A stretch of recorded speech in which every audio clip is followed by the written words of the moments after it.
Hello dear aspirant, you're most welcome to ours YouTube family AB judiciary zone. इस video में हम लोग UP APU 2018 prelims के question को सॉल्व करेंगे। इसकी वैकेंसी 2018 में निकली थी, लेकिन इसका एग्जाम 2020 में कंडक्ट हुआ था, तो आप लोग कंफ्यूज नहीं होइएगा कि यह 2018 का पेपर है या 2020 का। मेरा प्रयास है कि मैं सभी यूपी एपीयू के प्रीवियस ईयर क्वेश्चन पेपर को सॉल्व कराऊँ, तो आप लोग जुड़ सकते हैं इस चैनल के साथ और देख सकते हैं। मैंने यूपी एपीयू 2022 के क्वेश्चन को सॉल्व करा दिया है, आप लोग प्लेलिस्ट से जाकर के वहां से देख सकते हैं। अब आइए इस क्वेश्चन पेपर को सॉल्व करते हैं और वीडियो को जरूर लाइक कर दीजिएगा आप लोग। क्वेश्चन नंबर 1 है, निम्नांकित में से कौन सा सही सुमेलित नहीं है। ऑप्शन देख लेते हैं। Option A, the idea of history, R G. Collingwood. Option B, decline of the West, Karl Marx. Option C, what is history, E.H. Carr. Option D, a study of history, A.J. Toynbee. इसका right answer है option number B, decline of the West, Karl Marx. यह जो option दिया हुआ है वो सुमेलित नहीं है। अगला देख लेते हैं क्वेश्चन नंबर 2, विजयनगर साम्राज्य के शासक कृष्णदेवराय का संबंध किस वंश से था।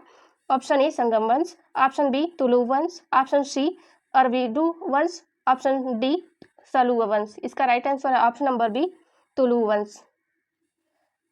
यहाँ पे बी हो जाएगा ऑप्शन। अगला देख लेते हैं क्वेश्चन नंबर 3, निम्न कथनों में से कौन सा सही है। देख लेते हैं। पहले में है, अकबर ने हिंदुओं पर लगे जजिया मार्च 1565 में उठाया था। दूसरे में है, अकबर ने हिंदुओं पर लगे जिजिया मार्च 1564 में उठाया था। निम्न में से सही उत्तर नीचे दिए गए कूट के आधार पर अंकित करना है। ऑप्शन है 1, केवल 1।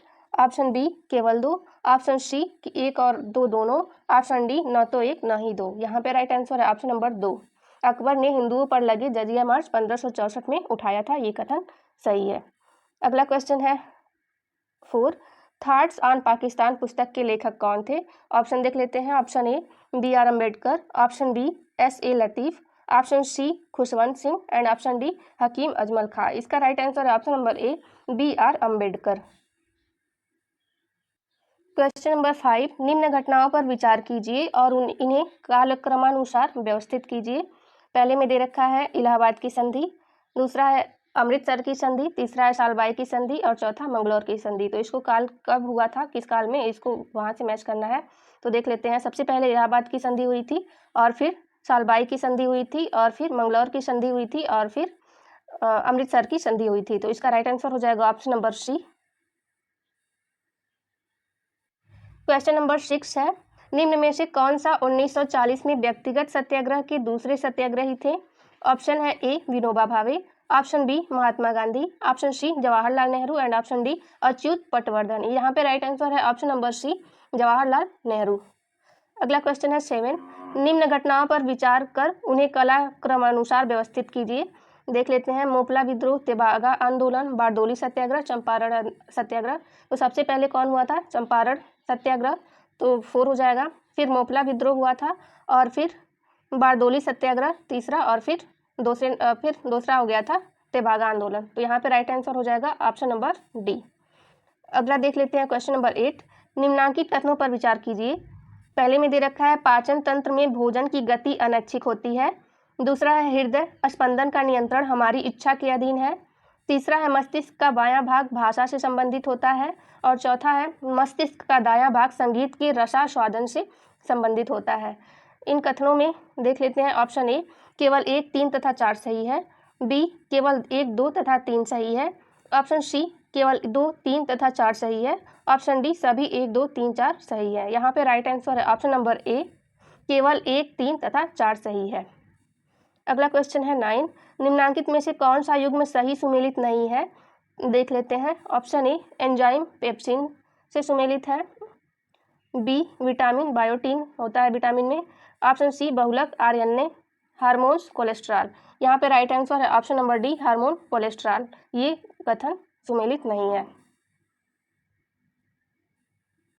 क्वेश्चन नंबर 10, दैट इज, निम्नांकित में से कौन सा स्वच्छ और हरित ईंधन है। देख लेते हैं। पहला है पेट्रोल, दूसरे में है डीजल, तीसरा है सीएनजी और चौथे में जैव ईंधन। नीचे दिए गए कूट का उपयोग करके सही उत्तर चुनें। कूट है ऑप्शन ए, केवल 1 और 2। ऑप्शन बी, केवल 3। ऑप्शन सी केवल 4 एंड ऑप्शन डी केवल 3 और 4। यहाँ पे राइट आंसर है ऑप्शन नंबर डी 3 और 4, यानी कि सीएनजी और जैव ईंधन हमारा स्वच्छ और हरित ईंधन है। अगला देख लेते हैं क्वेश्चन नंबर 11। 60 वाट के 2 बल्ब तथा 40 वाट के 2 पंखों को प्रतिदिन 6 घंटे ऑन रखा जाता है। यदि विद्युत शुल्क 5 रुपये प्रति यूनिट हो तो 30 दिन का विद्युत बिल होगा। इसका राइट आंसर हो जाएगा ऑप्शन नंबर ए। आप लोग सॉल्व कर लीजिएगा 180। अगला देख लेते हैं क्वेश्चन नंबर 12। मिशन इंद्रधनुष 2.0 का कार्यकाल है। ये करेंट का क्वेश्चन है तो इसको स्किप कर देते हैं। क्वेश्चन नंबर 13, 14 और 15 सभी करेंट का क्वेश्चन है तो इन सबको स्किप कर देते हैं।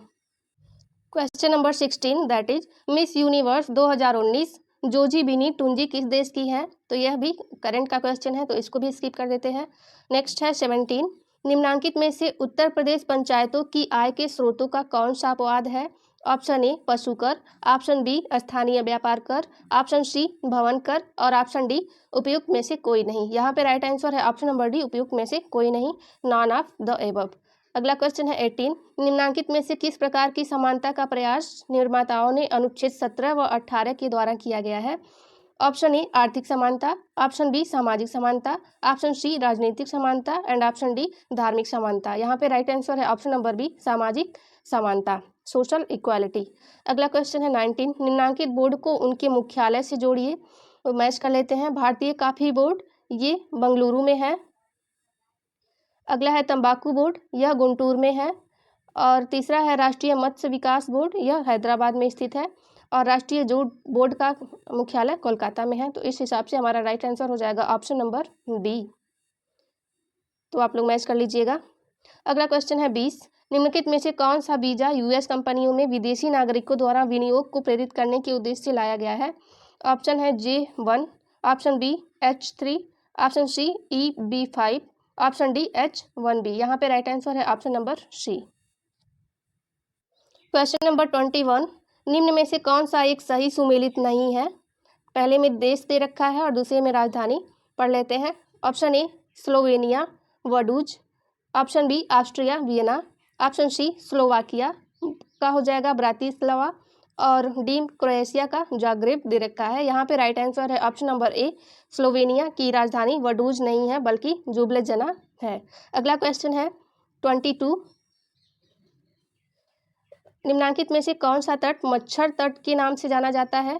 ऑप्शन ए कैरिबियन सागर से लगा हुआ होंडुरास तथा निकारागुआ का तटीय क्षेत्र, ऑप्शन बी प्रशांत महासागर से लगा हुआ निकारागुआ का तटीय क्षेत्र, ऑप्शन सी प्रशांत महासागर से लगा हुआ होंडुरास का तटीय क्षेत्र और ऑप्शन डी प्रशांत महासागर से लगा हुआ होंडुरास तथा निकारागुआ का तटीय क्षेत्र। यहाँ पे राइट आंसर है ऑप्शन नंबर ए कैस्पियन सागर से लगा हुआ होंडुरास तथा निकारागुआ का तटीय क्षेत्र।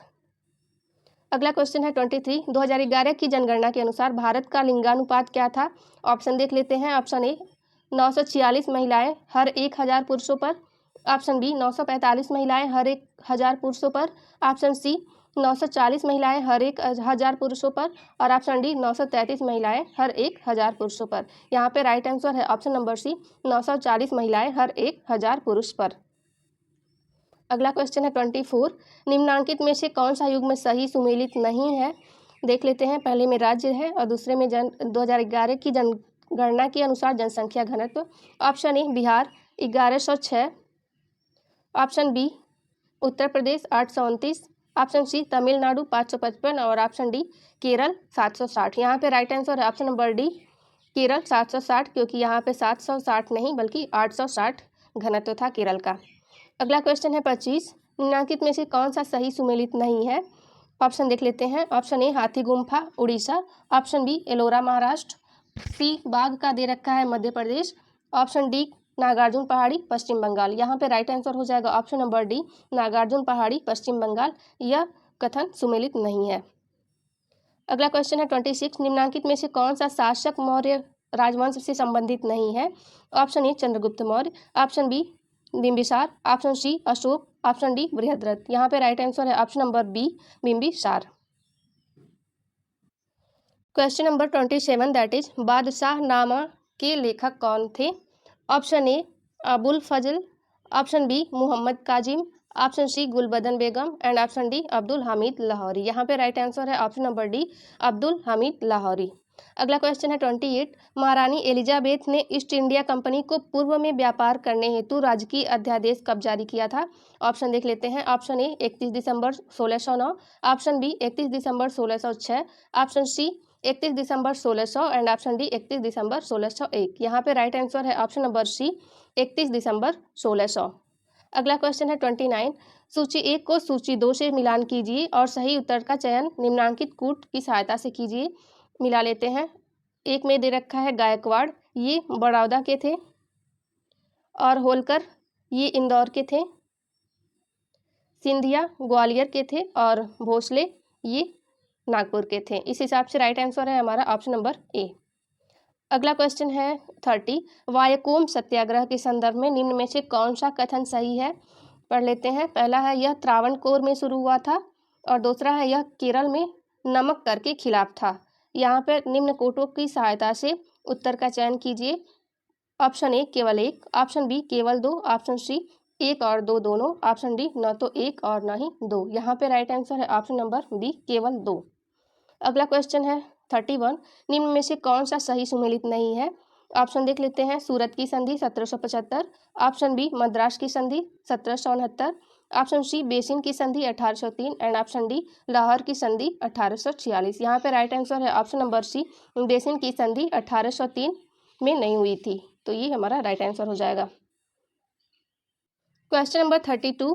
ए history of the Arya Samaj पुस्तक के लेखक कौन थे? Option A Lala Lajpat Rai, option B Swami Dayanand Saraswati, option C Swami Shraddhanand and option D Pandit Lekhram. यहाँ पे राइट आंसर है option number A Lala Lajpat राय।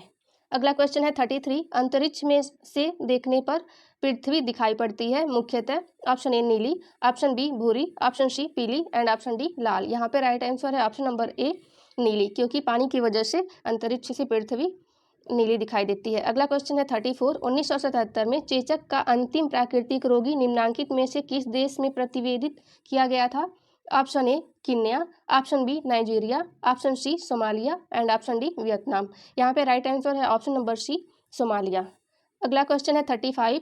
सूची 1 को सूची 2 के साथ सम्मिलित कीजिए और सूचियों के नीचे दिए गए कोड का उपयोग करके सही उत्तर चुनिए। तो मैच कर लेते हैं। पहला इयोसिन, इयोसिन लाल स्याही हो जाएगा, उपयोग किया जाता है लाल स्याही में। सेल्यूलोज एसीटेट का उपयोग चलचित्रों की फिल्म में होता है। सिल्वर आयोडाइड का कृत्रिम वर्षा में होता है उपयोग, और कॉपर सल्फेट का कवकनाशी में होता है। तो इस हिसाब से हमारा राइट आंसर हो जाएगा ऑप्शन नंबर डी। अगला क्वेश्चन है 36।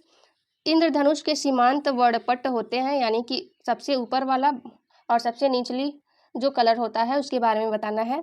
ऑप्शन ए नीला और लाल, ऑप्शन बी लाल और बैगनी, ऑप्शन सी हरा और बैगनी, ऑप्शन डी पीला और नीला। यहाँ पे राइट आंसर है ऑप्शन नंबर बी लाल और बैगनी, रेड एंड वायलेट।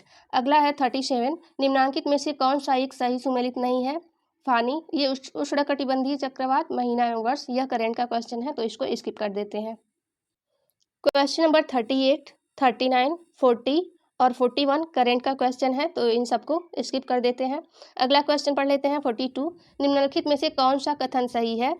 पहले में दे रखा है संविधान के अनुच्छेद 108 द्वारा लोकसभा एवं राज्यसभा की संयुक्त बैठक का अनुमोदन किया गया है। दूसरा है लोकसभा एवं राज्यसभा की प्रथम संयुक्त बैठक वर्ष 1961 में संपन्न हुई थी। तीसरा है उपराष्ट्रपति दोनों सदनों की संयुक्त बैठक बुलाते हैं। ऑप्शन पढ़ लेते हैं। ऑप्शन ए केवल एक, ऑप्शन बी केवल तीन, ऑप्शन सी केवल एक और दो, ऑप्शन डी केवल दो और तीन। यहाँ पे राइट आंसर है ऑप्शन नंबर सी केवल एक और दो कथन सही है। क्वेश्चन नंबर 43 को देख लेते हैं। निम्नलिखित में से कौन सा युग्म सही सुमेलित है?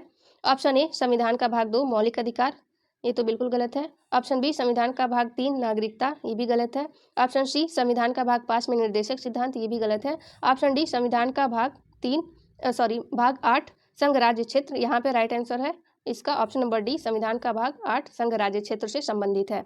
अगला क्वेश्चन है 44 जो कि करंट अफेयर का है, तो इसको स्किप कर देते हैं। अगला क्वेश्चन 45। पूरा ग्रामीण क्षेत्रों में शहरी सुविधाओं का प्रावधान मॉडल के संदर्भ में निम्नलिखित में से कौन सा कथन सही है? पहला है यह विकास का गांधीवादी दृष्टिकोण है। दूसरा 5 फरवरी 2004 को डॉक्टर APJ अब्दुल कलाम द्वारा इसकी अवधारणा की गई थी। नीचे दिए गए कूट में से सही उत्तर का चयन करें। ऑप्शन ए केवल एक, ऑप्शन बी केवल दो, ऑप्शन सी केवल एक एवं दो दोनों, ऑप्शन डी न तो एक न ही दो। यहाँ पे राइट आंसर है ऑप्शन नंबर डी, न तो एक न ही दो। कोई भी कथन इसमें से सही नहीं है। अगला क्वेश्चन है 46। सूची 1 को सूची 2 से सुमेलित कीजिए और नीचे दिए गए कूटों से सही उत्तर चुनिए। मैच कर लेते हैं। टुंड्रा जो है ये दे रखा है रेडियर में, और सवाना का है जेब्रा। पश्चिमी ऑस्ट्रेलिया में कंगारू होते हैं और अंटार्कटिका तट यहाँ पे पेंगुइन पाई जाती है। तो इस हिसाब से राइट आंसर हो जाएगा हमारा option number B. Question number 47 that is निम्नांकित कथनों पर विचार कीजिए तथा नीचे दिए गए कूट से सही उत्तर का चयन कीजिए। कथन ए, ओजोन छिद्र केवल अंटार्कटिका के ऊपर दृष्टिगत है। कारण आर, ओजोन परत वायुमंडल के समताप मंडल के निचले भाग में पाया जाता है। कूट है, देख लेते हैं। ऑप्शन ए और आर दोनों सत्य है और आर ए की सही व्याख्या है। ऑप्शन बी, ए और आर दोनों सत्य है परंतु आर ए की सही व्याख्या नहीं है। ऑप्शन सी, ए सत्य है परंतु आर असत्य है। ऑप्शन डी, ए असत्य है परंतु आर सत्य है। यहाँ पे राइट आंसर है ऑप्शन नंबर डी, ए असत्य है परंतु आर सत्य है। अगला क्वेश्चन है 48। 2011 की जनगणना के अनुसार भारत के निम्नांकित में से किस राज्य में जनसंख्या का घनत्व सबसे कम था। Option A Mizoram, option B Sikkim, option C Meghalaya and option D Arunachal Pradesh. यहाँ पे राइट आंसर है option number D, Arunachal Pradesh. अगला क्वेश्चन है 49। निम्नांकित में से किस दशक में भारत की कुल नगरीय जनसंख्या की वृद्धि दर कुल ग्रामीण जनसंख्या की वृद्धि दर से अधिक रही। ऑप्शन देख लेते हैं। ऑप्शन ए 1951 से 1961, ऑप्शन बी 2001 से 2011, ऑप्शन सी 1991 से 2001, ऑप्शन डी 1901 से 1911। यहाँ पे राइट आंसर है ऑप्शन नंबर बी, 2001 से 2011। अगला क्वेश्चन है 50। निम्नांकित में से कौन सा स्तूप स्थापत्य का अंग नहीं है। ऑप्शन ए जंघा, ऑप्शन बी अंड, ऑप्शन सी मेधी, ऑप्शन डी हर्मिका। यहाँ पे राइट आंसर है ऑप्शन नंबर ए जंघा। क्वेश्चन नंबर 51 लॉ के क्वेश्चन अब आ गए। क्वेश्चन नंबर 1 to 50 जीएस और जीके के क्वेश्चन रहते हैं, देख लेते हैं। Question number 51। निम्नलिखित में से कौन सा सही से सुमेलित नहीं है। अपराध दे रखा है और दूसरे में भारतीय दंड संहिता की धाराएं दे रखी हैं, देख लेते हैं। ऑप्शन ए उद्दापन धारा 383 में है तो ये बिल्कुल सही है। ऑप्शन बी डकैती धारा 391 में दिया गया है, ये भी सही है। ऑप्शन सी लूट धारा 389 ऑप्शन दिया है लेकिन यहाँ पे यह धारा 390 में दिया हुआ है तो इसका राइट आंसर हो जाएगा ऑप्शन नंबर सी लूट, गलत है। लूट वाला ऑप्शन गलत है। डी है चोरी जो कि धारा 378 में दिया गया है। अगला है 52। भारतीय दंड संहिता का प्रारूप तैयार किया गया। ऑप्शन ए प्रथम विधि आयोग द्वारा, ऑप्शन बी द्वितीय विधि आयोग द्वारा, ऑप्शन सी तृतीय विधि आयोग द्वारा एंड ऑप्शन डी 16वें विधि आयोग द्वारा। यहाँ पे राइट आंसर है ऑप्शन नंबर ए प्रथम विधि आयोग द्वारा, फर्स्ट लॉ कमीशन द्वारा। अगला है 53। ए ने जेड की भूमि पर एक वृक्ष उसकी अनुमति के बिना काट डाला और जेड की जानकारी के बिना उसे उठा ले गया। ऑप्शन ए यह चोरी है, ऑप्शन बी यह उद्दापन है, ऑप्शन सी यह बेईमानी से किया गया दुर्विनियोग है, ऑप्शन डी यह आपराधिक अत्याचार है। यहाँ पे राइट आंसर है ऑप्शन नंबर ए यह चोरी है, इट इज और थेफ्ट। अगला है 54। मूल्यवान वस्तुओं की पेटी ले जाता एक बैल अ को मिलता है, वह उस बैल को इसलिए एक विशेष दिशा में हाँकता है कि वह मूल्यवान वस्तु बेईमानी से ले सके। अ ने कारित की है। ऑप्शन ए लूट, ऑप्शन बी आपराधिक न्यासभंग, ऑप्शन सी चोरी एंड ऑप्शन डी उपयुक्त में से कोई नहीं। यहाँ पे राइट आंसर आयोग ने दे रखा है सी चोरी का, लेकिन यहाँ पे चूँकि मकान वहाँ जो बैल है उसका मालिक नहीं है तो इस वजह से यहाँ पे हो सकता है आपराधिक दुर्विनियोग और यहाँ पे इसका राइट आंसर हो सकता था ऑप्शन डी का उपयुक्त में से कोई नहीं। अगला क्वेश्चन देख लेते हैं 55। भारतीय दंड संहिता 1860 में डकैती के लिए तैयारी करने का करना दंडनीय है। ऑप्शन ए धारा 393 के अंतर्गत, ऑप्शन बी धारा 395 के अंतर्गत, ऑप्शन सी धारा 399 के अंतर्गत एंड ऑप्शन डी धारा 396 के अंतर्गत। तो इसका राइट आंसर है ऑप्शन नंबर सी धारा 399 के अंतर्गत डकैती के लिए तैयारी दंडनीय है। पढ़ लेते हैं क्वेश्चन नंबर 56। निम्न को सुमेलित कीजिए। सूची 1 में निर्णीत वाद दे रखा है और सूची 2 में भारतीय दंड संहिता की संबंधित धाराएं दे रखा है। देख लेते हैं। वीरेंद्र कुमार घोष बनाम सम्राट, यह संबंधित है धारा 34 से। के एम नानावटी बनाम महाराष्ट्र राज्य, यह संबंधित है 300 से। मिट्ठू बनाम पंजाब राज्य यह संबंधित है धारा 303 से, और आर बनाम गोविंदा का वाद संबंधित है धारा 299 व 300 में अंतर से। तो इस हिसाब से राइट आंसर है ऑप्शन नंबर ए। अगला है 57, भारतीय दंड संहिता की निम्न में से किस धारा में भीख मांगने के प्रयोजनों के लिए अप्राप्तवय का व्यपहरण या विकलांगीकरण को वर्णित किया गया है? ऑप्शन देख लेते हैं। ऑप्शन ए धारा 363 में, ऑप्शन बी धारा 364 में, ऑप्शन सी धारा 363 क में, ऑप्शन डी धारा 364 क में। यहाँ पे राइट आंसर है ऑप्शन नंबर सी धारा 363 क में, सेक्शन 363 ए में। अगला क्वेश्चन है 58, मूल्यवान प्रतिभूति शब्द भारतीय दंड संहिता में परिभाषित है? ऑप्शन ए धारा 28 में, ऑप्शन बी धारा 29 में, ऑप्शन सी धारा 30 में एंड ऑप्शन डी धारा 31 में। यहाँ पे राइट आंसर है ऑप्शन नंबर सी धारा 30 में। अगला क्वेश्चन है 59, य को दीवार से घिरे हुए स्थान में प्रवेश कराकर क उसमें ताला लगा देता है, क दोषी होगा? ऑप्शन ए हमले का, ऑप्शन बी सदोष परिरोध का, ऑप्शन सी सदोष अवरोध का एंड ऑप्शन डी उपयुक्त में से कोई नहीं। यहाँ पे राइट आंसर है ऑप्शन नंबर बी सदोष परिरोध का, रंगफुल कन्फाइनमेंट का। क्वेश्चन नंबर 60 दैट इज सूची 1 को सूची 2 से सुमेलित कीजिए और सूचियों में नीचे दिए गए कूट का प्रयोग करते हुए सही उत्तर चुनिए। धारा 81 किससे संबंधित है? तो यह आवश्यकता का बचाव से संबंधित है, इसका 3 हो जाएगा। धारा 84 विकृत चित्र व्यक्ति का कार्य से संबंधित है। धारा 86 मत्तता से संबंधित है और धारा 95 हल्का हानि का कार्य से संबंधित है। तो इस हिसाब से हमारा हो जाएगा right answer option number B. अगला क्वेश्चन देख लेते हैं 61, 5 या उससे अधिक सदस्यों के जमाव द्वारा किसी सामान्य उद्देश्य को अग्रसर करने में की गई हिंसा का प्रयोग गठित करेगा? ऑप्शन ए दंगा, ऑप्शन बी हमला, ऑप्शन सी बलवा एंड ऑप्शन डी विधि विरुद्ध जमाव। यहाँ पे राइट आंसर है ऑप्शन नंबर सी बलवा। अगला क्वेश्चन है 62, क अंशतः य को भोजन देने का अवैध रूप से लोप करके और अंशतः य को पीट कर शासक य की मृत्यु कारित करता है, क ने अपराध किया है? ऑप्शन ए हत्या की कोटि में न आने वाला सदोष मानववध का, ऑप्शन बी हत्या करने का प्रयत्न का, ऑप्शन सी हत्या का, ऑप्शन डी घोर उपहति का। यहाँ पे राइट आंसर है ऑप्शन नंबर सी हत्या का, मर्डर। अगला क्वेश्चन है 63, महबूब शाह बनाम किंग एम्परर एक महत्वपूर्ण वाद है? ऑप्शन ए षड्यंत्र, ऑप्शन बी सामान्य आशय, ऑप्शन सी सदोष परिरोध एंड ऑप्शन डी सामान्य उद्देश्य। यहाँ पे राइट आंसर है ऑप्शन नंबर बी सामान्य आशय से, कॉमन इंटेंशन से संबंधित है। अगला क्वेश्चन है 64, पुलिस अधिनियम 1861 की कौन सी धारा पुलिस अधिकारियों के कर्तव्य के बारे में प्रावधान करती है?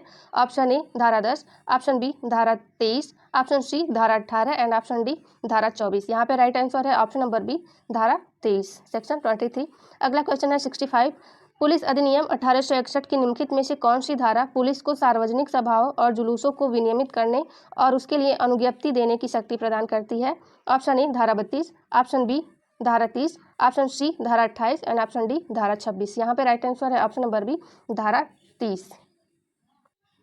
अगला क्वेश्चन है 66, पुलिस अधिनियम 1861 की धारा 7 में पुलिस अधिकारियों की वार्षिक वेतन वृद्धि या पदोन्नति को रोकने की सजा प्रभावी है? ऑप्शन ए 1/4/1945 से, ऑप्शन बी 1/4/1944 से, ऑप्शन सी 1/5/1944 से एंड ऑप्शन डी 1/5/1945 से। यहाँ पे राइट आंसर है ऑप्शन नंबर बी 1/4/1944 से। अगला क्वेश्चन है 67, पुलिस महानिरीक्षक निम्नलिखित में से किसकी सहमति से रेलवे के आसपास अतिरिक्त पुलिस की नियुक्ति कर सकता है?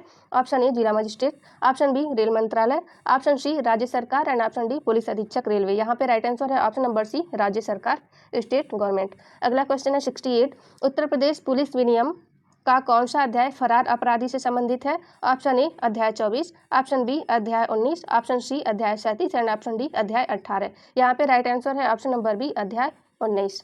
अगला क्वेश्चन है 69, उत्तर प्रदेश पुलिस रेगुलेशन का निम्नलिखित में से कौन सा पैरा स्व परीक्षण और उसकी प्रक्रिया से संबंधित है?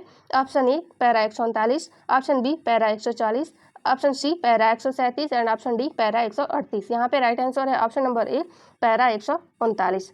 अगला क्वेश्चन है 70, पुलिस अधिनियम 1861 के निम्नलिखित में से किस धारा में सामान्य डायरी से संबंधित उपबंधों का प्रावधान है? ऑप्शन ए धारा 44, ऑप्शन बी धारा 45, ऑप्शन सी धारा 46 एंड ऑप्शन डी धारा 47। यहाँ पे राइट आंसर है ऑप्शन नंबर ए धारा 44।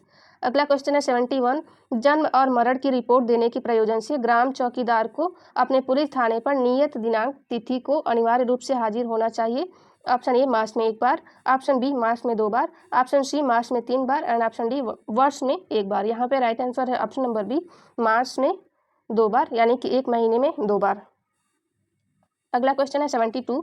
दंड प्रक्रिया संहिता 1973 की निम्न में से कौन सी धारा किसी पुरुष पुलिस अधिकारी को महिला की गिरफ्तारी के समय उसके शरीर को छूने से प्रतिबंधित करती है? ऑप्शन ए धारा 41(1) का परंतुक, ऑप्शन बी धारा 42(2) का परंतुक, ऑप्शन सी धारा 46(1) का परंतुक एंड ऑप्शन डी उपयुक्त में से कोई नहीं। यहाँ पे राइट आंसर हो जाएगा ऑप्शन नंबर सी, धारा 46(1) का परंतुक, प्रोविजो ऑफ सेक्शन 46 सब क्लास 1। देख लेते हैं क्वेश्चन नंबर 73 को। निम्नलिखित में से कौन सा सही सुमेलित नहीं है? ऑप्शन ए संज्ञेय मामलों में इत्तला, धारा 154, ऑप्शन बी मजिस्ट्रेट द्वारा गिरफ्तारी, धारा 43, ऑप्शन सी पुलिस अधिकारी द्वारा बिना वारंट गिरफ्तारी, धारा 41, ऑप्शन डी आरोप की अंतर्वस्तु, धारा 211। यहाँ पे राइट आंसर है ऑप्शन नंबर बी, मजिस्ट्रेट द्वारा गिरफ्तारी। यह धारा 43 में नहीं दे करके धारा 44 में दिया हुआ है। अगला क्वेश्चन है 74। निम्नलिखित में से कौन सा वाद दंड प्रक्रिया संहिता 1973 की धारा 144 से संबंधित है? ऑप्शन ए राम अवतार बनाम उत्तर प्रदेश राज्य, ऑप्शन बी कर्नाटक राज्य बनाम प्रवीण तोगड़िया, ऑप्शन सी भगवान दत्त बनाम Kamla Devi and option D Iqbal Ahmed बनाम उत्तर प्रदेश राज्य। यहाँ पे राइट आंसर है ऑप्शन नंबर बी, कर्नाटक राज्य बनाम प्रवीण तोगड़िया। अगला क्वेश्चन है 75। दंड प्रक्रिया संहिता 1973 की निम्न में से कौन सी धारा होगी जब पुलिस थाने का भारसाधक अधिकारी यह सूचना दे कि किसी व्यक्ति ने आत्महत्या कर ली है? ऑप्शन ए धारा 154, ऑप्शन बी धारा 147, ऑप्शन सी धारा 174 एंड ऑप्शन डी धारा 181। यहाँ पे राइट आंसर है ऑप्शन नंबर सी, धारा 174। इस वीडियो में बस इतना ही। क्वेश्चन नंबर 76 to 150 को हम लोग नेक्स्ट वीडियो में सॉल्व करेंगे। आप लोग बेल आइकन ज़रूर प्रेस कर लीजिएगा ताकि अगले वीडियो का नोटिफिकेशन आप लोगों पे पहुंच जाए। So thank you for watching.